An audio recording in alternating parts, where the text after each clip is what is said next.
Hello and welcome to Talk Cricket Games match preview of West Ham United against Fulham, back to the Premier League after 3 wins out of 3 in the Europa Conference League after a nice victory against Anderlecht. Gonzo, can I get you to turn your attention towards the Cottagers, please, and can I get your opinion on them? Yeah, absolutely. Like that club, good away. I know it's not away game, but a good away game to go to. What can I say? I mean, I think they've done remarkably well recently. I don't think they've had the best luck with owners, actually. I think they've had a couple of owners who bought them, starting with Mohamed Al Fayed and then up to the most recent one, who probably bought them for the wrong reasons. Mohamed Al Fayed actually bought the club to basically redevelop it. It's a very, very lovely location by the river. Didn't really get to do that. I think he wanted to move them. That didn't happen. They've got an owner now who really purchased a club with the NFL in mind. I think he certainly thought he was going to move them to Wembley, and then Wembley was going to be run as there would be a UK NFL team, and again they would use that wonderful real estate land by the river, by Bishop's Park there, to redevelop. So I think they've got an owner there who possibly is there for the wrong reasons, but I think he supports the club. I think he's sort of got a little bit into it, even if he doesn't. It's not gone the way he wants it to go. They've hired a good manager in Silva as well. I've liked him. I've liked him for some time, as you'll know.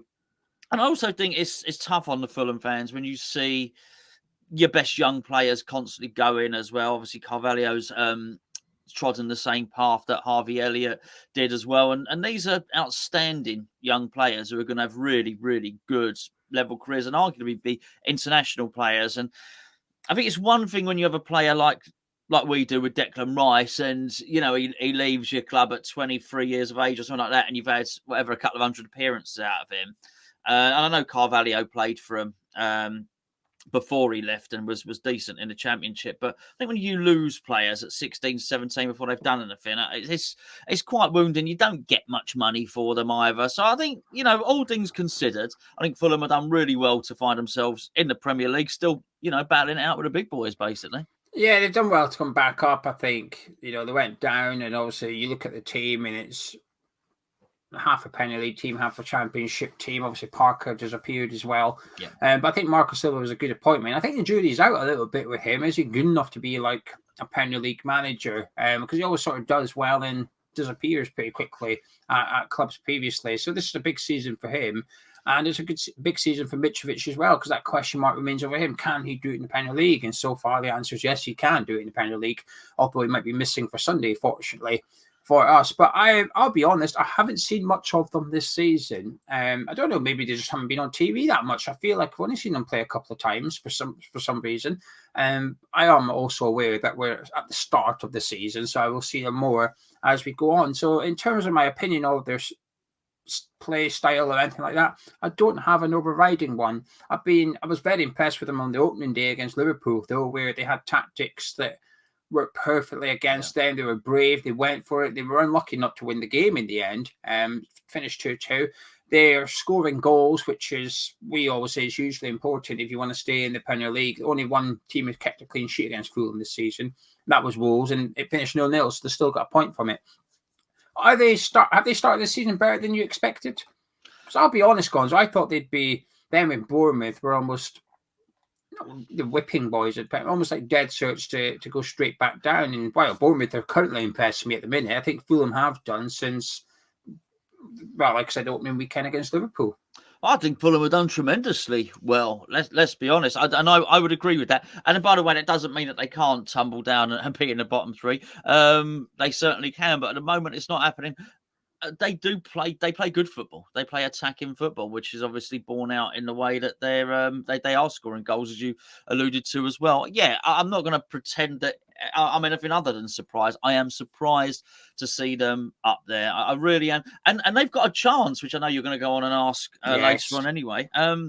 Because as you know, I do think one of the established clubs is going down this season. I think if anyone had said to you when you saw Nottingham Forest, who, funny enough, Fulham just beat, when Nottingham Forest was spending money when it was going out of fashion, if anyone had said to you Fulham are going to do better than Forest, people would have said you was a madman. But actually, there's a lot to be said for stability, for building slowly.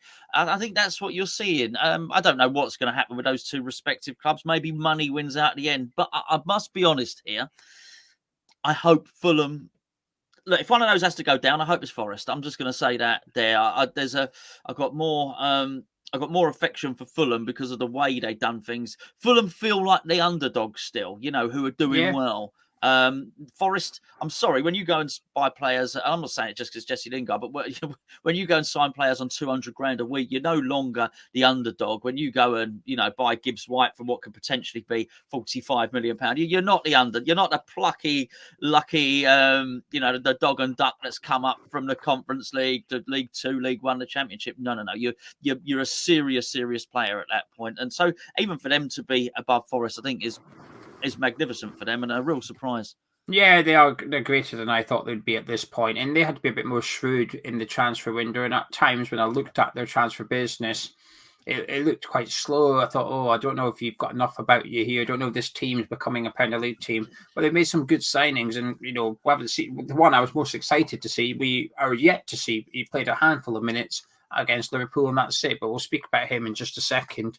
But I mean, did this two questions? First of all, has their start made you a little bit nervous, given our poor start, and you already thought start of season one big team will go down or an established Premier League team will go down, and then because to me when Fulham start, I almost thought actually maybe two teams could go down, two promoted teams could stay up, and we were down the bottom. It made me a little bit not sure I like this one. But the big question is, do you think they will actually stay up? Get your crystal ball out, Gonzo. What are you saying?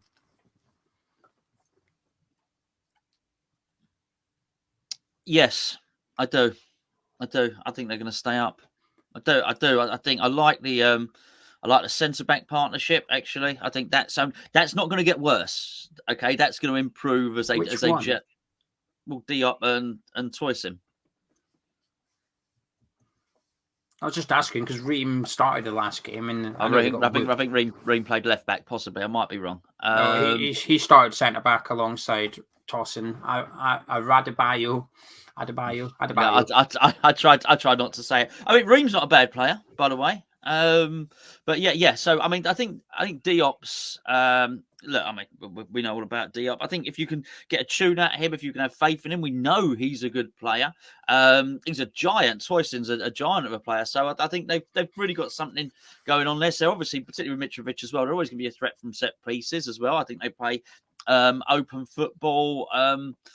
Central midfield, I don't know enough about it. I couldn't tell you about Reed or Polina. I just don't know really. But I think in wide areas they're not bad at all, and obviously they got someone that can score goals as well. So yeah, I think they can stay up. I really do.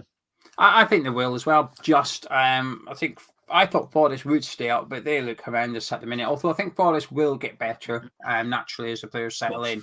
But by the time they get better, they might find themselves 15 points behind Fulham, which will be a huge gap to make up at that point. And while Bournemouth are doing okay at the minute, I also think they'll struggle. So I think Fulham will just about do it. Like I said, I think there's enough players in there, they're playing well at the minute. Silva's doing well, but more importantly, they've got the likes of Harry Wilson to come back from injury, who's a huge player for them. They've just not had him yet. He's still a couple of weeks away from coming back, but I think when he comes back, it'll be like a new signing for them. Right, before we talk about the players we admire from Fulham, it's time to talk about the players I admire for this weekend in fantasy football, because this video is sponsored by Spitch. Gonzo is beating me 4-2, and I do not like it, so I have a complete change of strategy for this weekend. Now, before I show you my team, you might be thinking, what is Spitch? Spitch is the free fantasy football app that you can download using the link in the description below. It's completely different to your traditional fantasy league because you don't have one team for the season with limited transfers. You change your team every single week. Budget, smudge it, don't worry about it. You can go over or under, which I'm going to show you in just a second. Now, there is free-to-play games on there where you can win real cash prizes. The classic Premier League game this weekend has a £250 prize just for the top spot, with over £600 in the prize pool. But if you wish to back yourself in the market, you can lay real money, real stakes down to win bigger prizes. It is 18 and over only. It is a gambling app, so please do gamble responsibly. Gonzo, are you intrigued by my 11? Because I need a comeback goal. I know what your switch of tactics are. You're going on a spend up. I am going Abramovich. I know am what you're going doing. big time. You've had a look. You've looked into the eye of the beast. Had a look, Gonzo. I've had enough. I've had enough of. I'm trying to play the market, not captaining Haaland. I can't do it? It's impossible. You know, Kevin De Bruyne got rested against Copenhagen during the week. Haaland got taken off at halftime. Pep said, "Oh, I'm keeping him for the Southampton game." You can't not have them in your team because they're just guaranteed points. It takes the fun out of it a little bit, so it sets a challenge elsewhere. Yeah, but it's basically been my tactic all season. So just go big and I know you'd suss it out. Go on. Let's see you. In goal, I've got Jordan Pickford. I've gone back to my back three, and I've got some West Ham players in this team today. I've got Thilo Kehrer at the back, alongside Cancelo and Reece James. My midfield four is Kevin De Bruyne, Almiron, Maddison, and Jacob Ramsey. And my front three, Haaland with the captain's armband, Scamacca, and Zaha. As you can see, I have gone 134 coins over budget, which means I start with minus 134 points, but that's fine because Haaland will sort that out on his own. What are you reckoning? Yeah, look, mate. Yeah, that's the most concerned I've been about one of your teams all season. So let's go. Yeah, it's all right. It's all right. But do you know what I mean? You've gone early on that. I can now preempt that with a tactical strike against you. And yeah, I'm still confident. I'm going to make you overthink now. Psychology is now the game. You're now overthinking. No, mate. It's a simple. Look, mate, I'm in the lead. Do you know what I mean? It's what do they say? It's easier to be chased than I don't know. Whatever. No, it's easier to do the chasing than it is to be chased. You're being chased. I'm the gazelle, am I? And you're the lion. Okay. Right, and lastly on Spitch, make sure you join the Hammers Chat League while you're there as well. Click community, search Hammers Chat, join up, bosh. Right, Gonzo, players your mayor from Fulham. Well, Mitrovic is a handful. I actually quite like the goalkeeper as well. Actually, I think he's. I don't know if he's underrated. I've never heard much said about him. But Leno, that's their goalkeeper, right? Yeah, he's all right. I think he's a good keeper. I've signed Daniel James. I like Daniel James. I do. I think he's got really good pace. I think he's a good Premier League acquisition for him in there. I like the centre back, as I've already alluded to. I mean, you say about Wilson. Wilson's is a good player, and they'll really score some set pieces when he comes back as well. I don't not just mean him shooting, because he can shoot, he can strike a ball, but actually he's got that sort of James Ward-Prowse thing about him, hasn't he, really? So they've got such big guys in there. I think you'll be seeing some assists from him as well. So this is, I can't believe I'm going to say these words. This is a good time to play Fulham. Well, it is, isn't it? You know, top goal scorer last season in Championship, Mitrovic is likely out this weekend. I mean, they're trying to keep it hush-hush about how severe his injury is, but I think it's expected he's not going to be available. And then the top assist last season in the Championships, Harry Wilson, also out. So how can it not be a good time to play them with that in mind? Polina has impressed me. Big signing for them in the summer, and it felt like a bit of a coup, actually, Fulham signing him. And one of the small glimpses I have seen of Fulham, he's always been their standout player in the middle of the park for me. Solomon is the player that they signed that I was a bit jealous by. I would have liked him at West Ham, and I haven't seen him play for his club much, but it's more for Israel. But West Ham, Scotland seem to play Israel like 5 times a calendar year because of the qualification group and the Nations League as well. He's always stood out to me. He's always been that little technical, crafty player in there. He'll be similar to sort of Pereira at Fulham at the minute, but just on the wing. And I think he'll be a big player when he comes back from injury as well. But I think you're looking at early 2023 till you see him in a Fulham shirt again. It's just unfortunate that he got injured on the opening weekend of the season. And Bobby Reid's somebody I've always liked. You know, you get those players you like. You know they're not good enough. You know they're not the best players in the league, but you just really like them. Bobby Reid's somebody I liked at Bristol City and I would have loved at West Ham. And it's good to see him doing it in the Premier League so far this season, just because it validates my opinion from a few years ago. That's all. I'm selfish and egotistical like that. So there you have it. You are both those things. Shall we move on to West Ham? Absolutely. Right, team news for West Ham is there's only 2 players absent. Obviously, Nathan Aguirre continues his comeback from that injury in pre-season, and Maxwell Cornet is also missing for West Ham United this weekend. after picking up an injury against Wolves. He's expected to be out for a couple of weeks. So this is already 1 week. So there's another week, and then we should see him back. So he's not out for too long. Obviously, Harrison Ashby is back for West Ham in contention for selection as well after playing 2 games for the under-21s in the past weekend. And obviously, Ben Johnson made his comeback during the week too. So, Gonzo, we've got a bit of a headache here, haven't we? We've got a lot of options.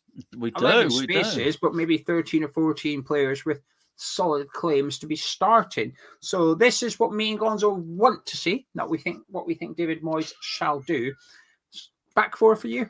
Yeah, just to be clear on that, this is what we want to see. Yeah. We may do a video on what David Moyes think David Moyes will do. They're separate things. Yeah, so we'll stick with what we wish to see. What would you like to see? Would you like to see 4 at the back? I would like to see 4 at the back. Yes, please. As would I. Top me 3 your back 4. Well, keeper as well, actually, just in case you want to change up in the gloves. Well, Areola, I'll stick Areola in goal. You got to reward him for that wonderful save. And obviously, Fabianski had such a poor game before. Contact. I'm joking. Yeah, you needed to see last week's video, but yeah, Sam. I'm joking. But no, I would play Areola. Yeah, Fabianski clearly had a good game against Wolves, but yeah, Areola. I've got a distribution, the whole lot, the whole package. He's going in there for me. What about you? Fabianski, just because he didn't do anything wrong against Wolves. If he put Areola in, I wouldn't complain. But Fabianski for me, because I don't think he deserves to lose his place. Back 4 for me. Kerr right back. Yes, indeed. Yes, please. Dawson and Zuma. Yes. And this is where it gets interesting. Who do you like to see left back? You've got 3 options now. You've got Emerson, Cresswell, and now Ben Johnson. I'm playing Cresswell at left back, please, Gio. For what reason? Well, you'll see. You'll see. I don't want to reveal too much, which is not something I usually say. But yeah, I think for the moment, yeah, we'll go with Cresswell at left back. Certainly, I think that's quite important. But he's going to need protecting in front of him. Yeah, I'll go with Cresswell too. I thought he was. I think he's playing fine. He's not had a bad game yet. He's never been our man of match or anything. He's never been our best player on the pitch.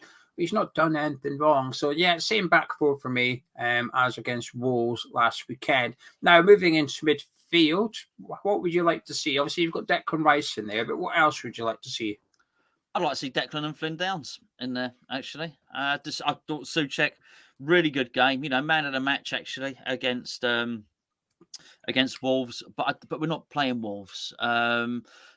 We need to try and get a little bit of grip on possession. I just want to see Flynn Downs. Flynn Downs has played twice this season, and he's got man of the match in both games. I don't know if that's official man of the match, but he's got my man of the match in both games. And it's not just me saying that. A lot of people. Look, one of the benefits of doing YouTube. Said that too. There you go. One of the benefits of doing YouTube is we get to read the comments. In most people's eyes, Flynn Downs has got man of the match in both the games he started this season. 90% of people comfortably. So I think you've got to reward that. You have to reward that. Well, I'm going to reward it anyway. So he plays alongside Declan in central midfield. Same for me. I feel bad because I think Souček deserves to retain his spot. Yep.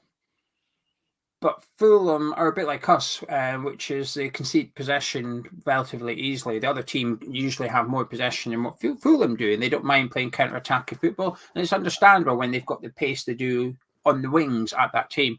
So I think retaining the ball is going to be important in this one. And also I think he's a better partner for Declan Rice. I think he allows Rice to go forward. He sits back, covers the back forward as well. And there's got to be that element of reward for his European performances. Now, this goes back to what we just said a few minutes ago. We know Moyes won't play him. We know what Moyes is going to do in midfield, but this is what we want to see. And I would like to see Flynn Downs alongside Declan Rice with Paqueta ahead of them. We finally got that. I say finally. We slightly disagreed with Paqueta last week's performance against Wolves, where I thought he was a bit better than you perhaps did. Didn't necessarily think he had a bad game, but we saw glimpses. But Thursday we saw a real grab the game by the scruff of the neck type performance from him as well. And he just has to play Paqueta. Yeah, for sure. Yeah, absolutely. I know your other 3 players now. Do you? Well, you got Bowen on the right. Yeah. You got Emerson on the left. Oh, you cheeky, you are. I've got Emerson on the left as well. Oh, have you now? Yeah. Yeah. Well, we're both right, aren't we? Well, we've got a match in 11, which is unusual. What's your reason for Emerson on the left wing then? Well, I mean, Cornet would have been my first choice. He's not available. He's got a bad leg, and I think I don't want to see Fornals there. Really, I like the balance. I didn't look. We just recorded our player ratings for Patreon. I didn't, I didn't think Emerson. I didn't give him fantastic marks, but I said in the review, it gives us balance there, and balance is really important. You don't know what he's going to do. He may drive down the left and try and get a cross in. He may cut inside and try and go very direct towards goal. And that's something. That's got to be worth something when you're a fullback, just to keep the fullback guessing. That is an important thing. I also like he seems to keep the passing going just a little bit better.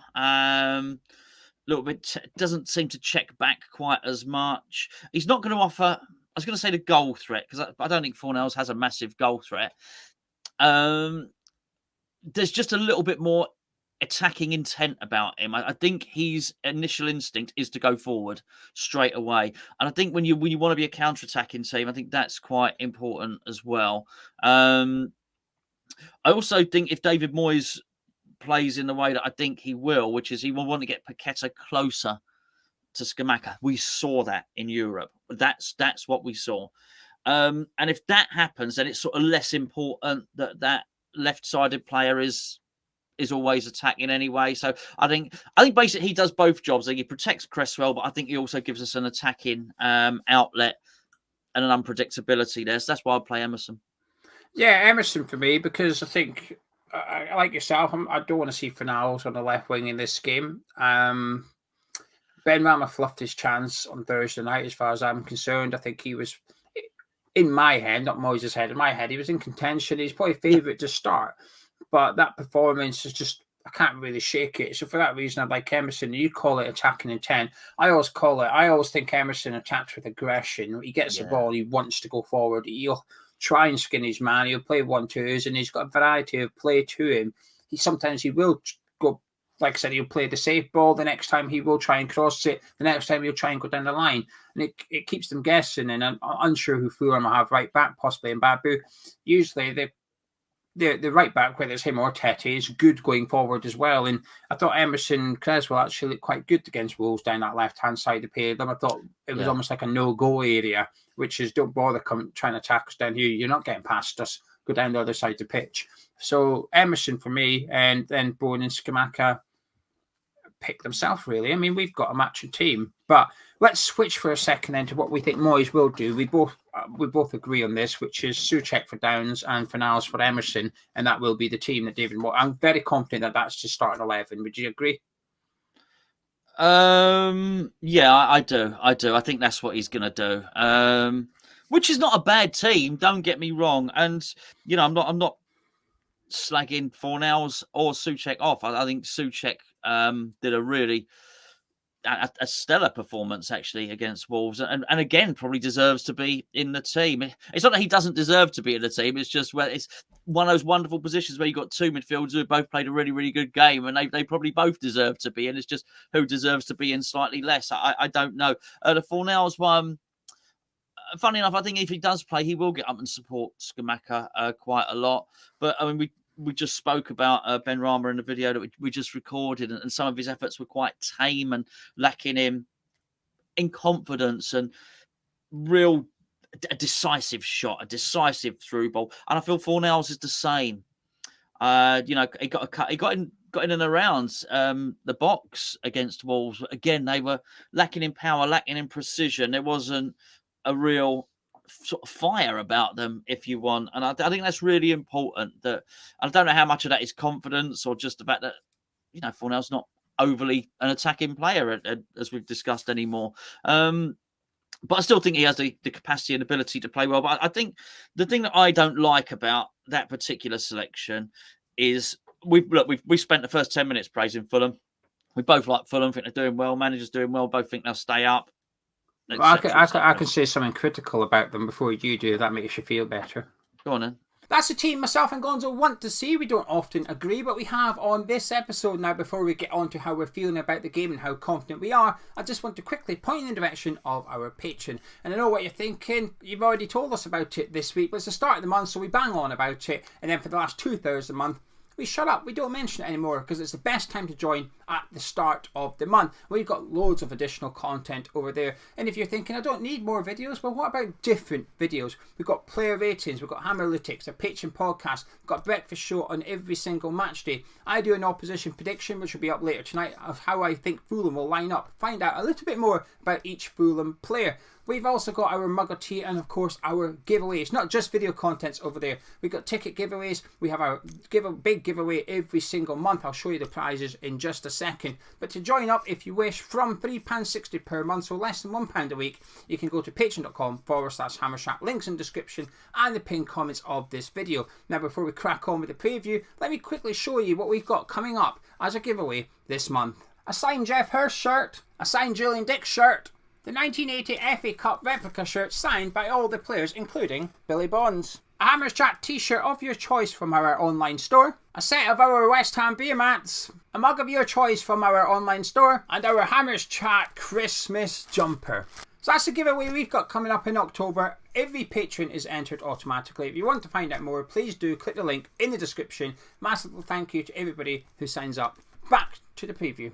They conceded a lot of goals as well. I think 4 of the last 5 games or 5 of the last 6, they've conceded at least 2 goals in each of them. Even the game they beat Forest in, they still conceded twice. Last weekend, there's mitigation. They had a red card after about, the foul was done in 6 minutes, but the red card was shown on about 8 minutes. So after 8 minutes, they were down to 10 men. They had to play over 18 minutes, a man down. They conceded 4 against Newcastle. But there's an excuse there. But there was no excuse for conceding 2 against Nottingham Forest. They conceded 2 against Arsenal, against Tottenham, who have been goal shy, I think, this season. Brighton's the only game that they didn't concede 2 in, which they won 2-1. So they've got a leaky defence, and they've conceded quite a few from set pieces this season, Gonzo. 4 goals they've conceded from set pieces. West Ham have conceded none. Yeah, look, I was just, it's Fulham. We can't go with this thing where we sacrifice an attacking position to play it safe. We're not playing Man City here. You know what I mean? And I think that's really important. That's really would be my criticism about Fornals, unless Fornals is given absolute license. But it is still a defensive situation, which is why I would play Cornet there. I really would. And I just think Emerson is the next best option there. But Moyes won't. And you know what? Moyes could place Souček and play Fornals, and we're infinitely capable of winning the game with that team. I know, yes, you're right. They conceded 4 goals against Newcastle, didn't they? And there was a red card, an early red card as well. But they still conceded 4 goals. I think we should be looking to do that. We've had really good goal difference the last 2 seasons. Not only I want to see a little bit more swagger in us, and we've got some players with a bit of swagger at the moment. So actually, I want us to not only go there and win the game, but actually get our goal difference up as well. Yeah, I think at the end of the day, if we win, we could go 11, which isn't anything dramatic, but a hell of a lot different than it looked going into the Wolves game, where we were in the bottom 3. So a win's important. At the end of the day, Fulham are a promoted side, and you have to go at home when you play a promoted team. You have to be expecting all 3 points, and I expect all 3 points on Sunday. A draw's not good enough on Sunday. We need a win. Mitrovic out would be a massive boost to us as well. I don't think Silva's quite got his first choice back 4 yet, whether Reams centre back or left back, or Diop plays or doesn't play, or it's Tete or Mbabu. The only player that he does know will be playing is Adebayo. He will play in that back 4. The rest of it, I think the jury's out. Will Dan James play or not? I don't think Silva knows just yet what his main wingers are, because Cabano came on against Newcastle and looked excellent. So he's pushing for the start, but then Reed doesn't deserve to be dropped in. Dan James never got a fair crack last weekend because of the red card. So Silva's got a few selection headaches. His centre midfielders pick himself. Palina missed last week because of suspension. He's back. He'll be partnering Reed, and Pereira will be in the number 10 role. We know that. But there's still a little bit of jiggery-pokery for Silva to do. And we have to be winning. Like I said, they're conceding at least 2 goals a game. We have to be scoring 2 goals on Sunday, whether it's 2-0 or 2-1. Not 2-2, but winning and scoring at least twice. has to be the mandate for our team. It's over to the manager. He's got plenty of players. There's enough players in form. There's 1 or 2 out of form, but there's not that many, actually. 3 weeks ago, we were looking at the team, picking it based on the least out of form player, if that makes sense. Bowen wasn't scoring. Paqueta hadn't quite started hitting the heights yet. Different now. Paqueta's coming off the back of this one after a really influential performance. Bowen scored last weekend. Looked good Thursday. Completely different Jared Bowen that we're going to see on Sunday. So there's almost no excuses to not win this game here. It'll be difficult, of course it will, but you can say that about any Premier League game. It's just a throwaway comment you make now before playing. It's difficult. Well, of course it is. Anderlecht last night was difficult. We still won. Are you confident? Yeah, I am. I think we've got a bit of momentum. Not much, but a little bit. I think this game is not huge, but it's important to continue our momentum. We do this. We win against Wolves. We've just beaten Anderlecht. We beat Fulham, and then we go and beat Anderlecht again. Then sort of 4 good victories on the bounce. Since we've had the little break, as it were, the international break. That counts for something, and it's if you nail this month, if you nail this October. It's massive for your season, for our season. We speak about Fulham and about whether Nottingham Forest can catch Fulham. Fulham have got 11 points. They're almost a third of the way there. And it doesn't seem like much time has elapsed, So you can do a lot in terms of your points in the table. You can do yourself as a football club a lot of good if you have a really, really busy October. You've got the World Cup coming up and all the rest of it. And it is possibly more important than ever. We don't know. We suspect that things are going to be a little bit odd after the World Cup because of the World Cup. We've never been here before. None of us know. We're all guessing. It may well work in your favour. It may well not. You've only got to look at West Ham after lockdown. And when we came out, it worked out well. For some clubs, it didn't look at Sheffield United. What was his name? Wilder. They were amazing, an amazing team. Lockdown happened. They came as a bit of a break. They were crap. Right afterwards, and we were brilliant. We were crap before and brilliant afterwards. You don't know what's going to happen, and because you don't know, you've got to get points on the board. You've got to get credit in the bank. So I really do think this is important. And if we do this well, and then we've got Southampton and we've got Bournemouth and we've got Liverpool, we'll have then qualified from the group as group winners in the Conference League. Massive. So actually, it is a massively important game for confidence. Yeah, I'm confident as well. This is assuming Mitrovic is out, by the way, because they'll be missing their striker. We've got ours in Scamacca. He needs 1 chance on Sunday. He might need 2, but you give him a really good chance. There's a high probability he will score that. He will take it. Same with Jared Bowen. Now you've got somebody that's going to score goals and also create goals too. We've got Paqueta in there. We've got Declan Rice in there. On paper, we have a better team than Fulham in pretty much every position. There might be 1 or 2 you can debate between Fulham's players and our players. That is it. We have the better team. We have the better players. And I want to see that on Sunday now. I said after the Wolves one, we haven't turned a corner. Beating Wolves isn't turning the corner.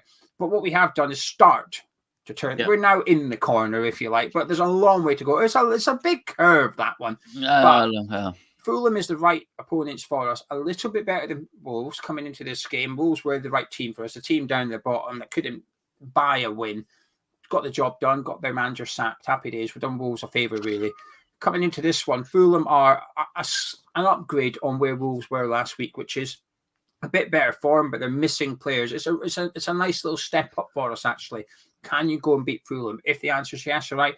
Well, now we've got Southampton coming up, who are also in dreadful form. Yeah, probably going to get beat against Manchester City. It's again, like you said, just 3 really nice fixtures actually for us to hopefully accumulate 9 points, be in a rosy position, and that then puts you going up to Anfield in a really good mood. You're going to Anfield no longer fearing them. Actually, you don't have to go there and try and grind out a draw. You can go there and have a pop at them, just like Fulham did on opening day. And Fulham will have a go at us. That's what I will say. Yeah. But that actually might play into our hands a little bit. It will allow us to play a counter-attacking football on occasions. Might give Paqueta that space that he's been denied at Goodison Park. We might be okay with that one. Can I get any final words from yourself? Be all-important score prediction, please. Yeah, I think intent is important here. Really important. there's going to be no surprise in the team sheets. Team sheet. Whoops.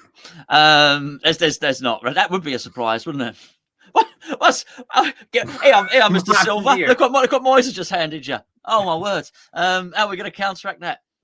Anyway, so there's going to be no tactical surprise in that sense. So it just intent and how you send the team out is massively important.